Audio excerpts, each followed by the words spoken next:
Congressman, why did leadership put this bill on the floor if it didn't have the votes to pass? Well, could be a lot of reasons. Republicans generally don't use the carrot or the stick like the Democrats have done in the past. You've seen on the floor where votes have been dragged out and they circle them in the leadership and whisper in their ear and tell them things that they maybe are not too comfortable hearing.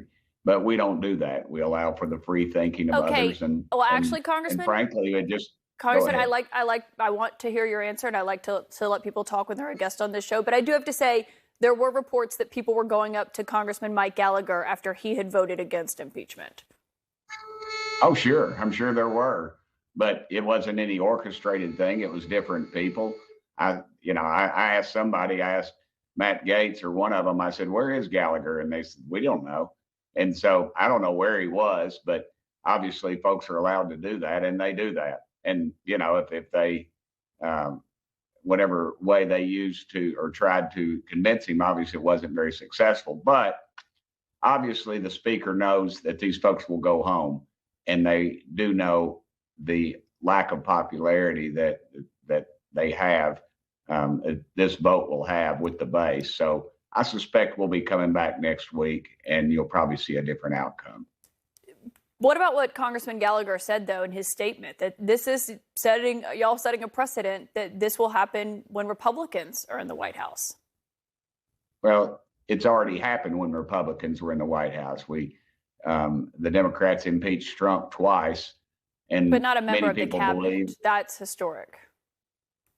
Well, the president it ranks above the cabinet, I would state. I just think this is just the way we're going to be in for quite some time until calmer heads prevail, ma'am, because folks are aggravated.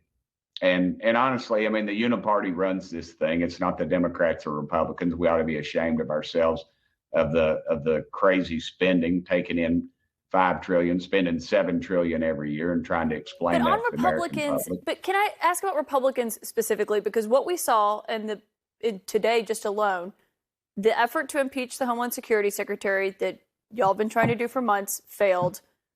Republicans lined up to sink the bill that Republicans have been negotiating for 4 months on immigration.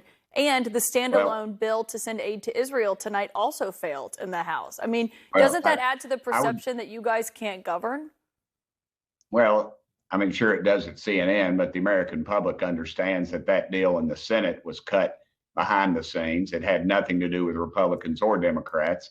I mean, let's look at the reality of what's going on with immigration. Republicans have said you guys can't govern. Chip Roy, he was just here last night. He doesn't work at CNN. He is a colleague of yours in the House Republican. And Chip's very frustrated. But you asked me about the Senate bill, and I'm trying to explain that to you. That was done behind closed doors. You have our national chambers of commerce who have stopped any meaningful immigration reform because they like somebody being on their roof that if they fall off, that has no real legal recourse.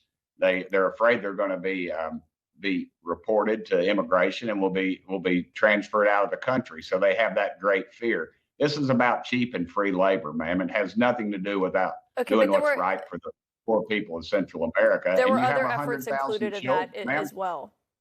There were other efforts included in that as well. I'm talking about what happened with Israel as well, this effort that y'all have been pursuing on the DHS Secretary, Congressman Tim Burchett. That's all of our time tonight, though. Thank you for joining us.